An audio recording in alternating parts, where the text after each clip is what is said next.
In the heart of Iran, in the city of Kerman, a tragic event unfolded that shocked the nation and the world. Kerman, a city known more for its rich cultural heritage and peaceful atmosphere, was the stage for a devastating incident that would shatter this tranquility. A city steeped in history, it was here that an unthinkable tragedy took place, casting a long, dark shadow over a solemn occasion. On a day that was supposed to be about remembering and honoring the fallen, a commemoration ceremony for General Qasem Soleimani was underway. Soleimani, a prominent figure in Iran's military, had played a significant role in various regional conflicts. His death in a U.S. drone strike in 2020 had drawn large processions in the past, even leading to a stampede that claimed 56 lives right here in Kerman. However, these past tragedies paled in comparison to the horror that was about to unfold. As the city was immersed in the somber recollections of Soleimani's life and contributions, twin explosions ripped through the ceremony. The blasts were so powerful and so unexpected that they brought instant chaos and confusion.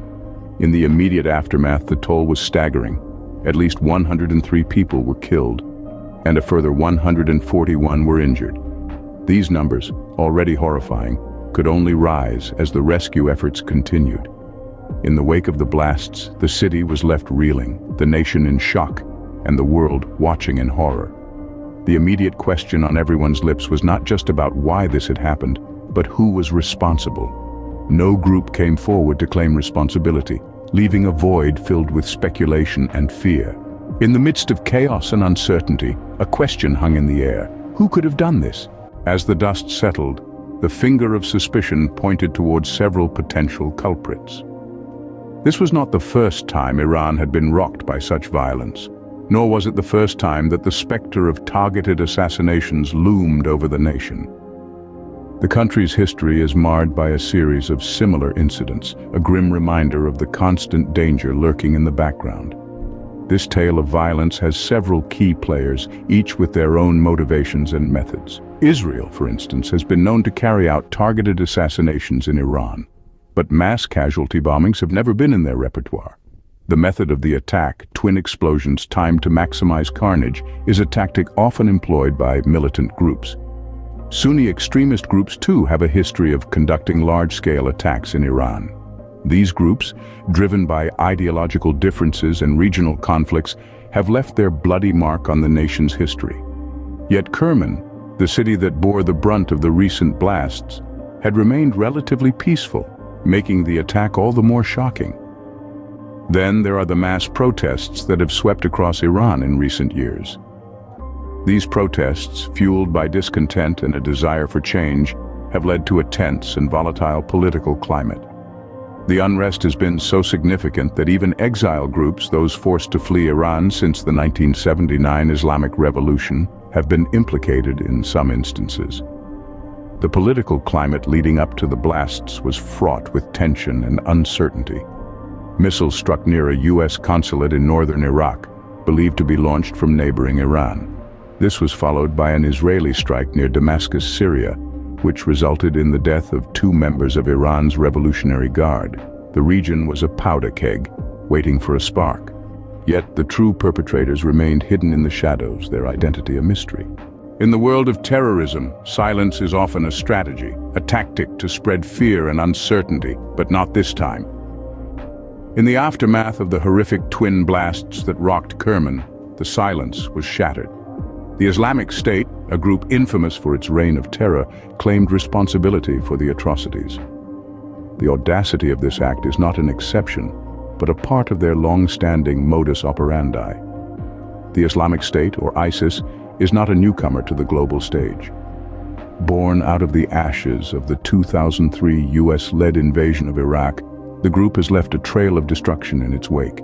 They have claimed responsibility for countless attacks across the globe with a particular focus on the Middle East. Their modus operandi is clear: to spread fear, to divide, and to establish a global caliphate under their interpretation of Sunni Islam. In claiming the Kerman blasts, the Islamic State has once again underscored its capacity for ruthless violence. But why Iran? Why now? As we delve into the motivations behind this act, we find a complex web of geopolitical tensions and sectarian divides. Iran, predominantly Shia, has often been at odds with the Sunni extremist ideology of ISIS.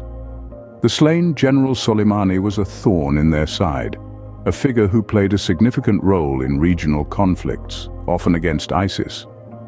On top of this, the attack seems to play into the larger narrative of instability in Iran. The country has been rife with protests and social discontent, providing a fertile ground for extremist ideologies. The Kerman blasts, therefore, may not just be an act of revenge, but a calculated move to exploit existing fractures within Iranian society. As we piece together this puzzle, we are reminded of the evolving and multifaceted nature of terrorism. In a world where borders mean less and influence means more, groups like ISIS continue to exploit divisions, fear, and chaos to further their cause.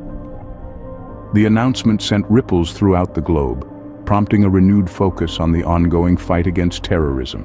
As Iran mourned its dead and nursed its wounded, the world watched in horror and rallied in support.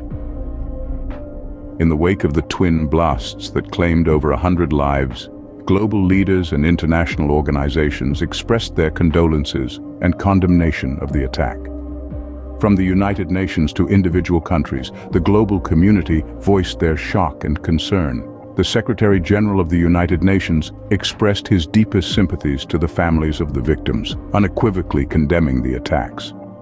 Leaders from around the world echoed these sentiments, standing in solidarity with the people of Iran. But it wasn't just the international leaders who were shaken. Ordinary citizens from all corners of the globe reached out through social media and other platforms, sharing messages of support and solidarity with those affected. The hashtag #StandWithIran trended worldwide as people expressed their grief and outrage. Back in Iran, the government vowed to bring those responsible to justice, promising a thorough investigation. The citizens, still reeling from the shock, were left grappling with their grief and the stark reality of their vulnerability. The blast served as a grim reminder of the persistent threat of terrorism and the potential implications for regional and global security. Yet, amidst the shock and grief, there were also stories of resilience and unity. Iranians from all walks of life rallied together, providing support to the victims' families and those affected. They showed the world that in the face of adversity, they could stand strong and united. This tragedy served as a stark reminder of the ever-present threat of terrorism, not just to Iran, but to peace and security worldwide. It underscored the urgent need for international cooperation to combat such threats and to work towards a more peaceful world. In the face of tragedy, the world stands united, but the path to justice and peace remains fraught with challenges. Despite the sorrow and the uncertainty, the resolve to strive for a better, safer world remains unshaken. As we move forward, let us remember this moment not just for its tragedy, but for the unity and resilience it inspired.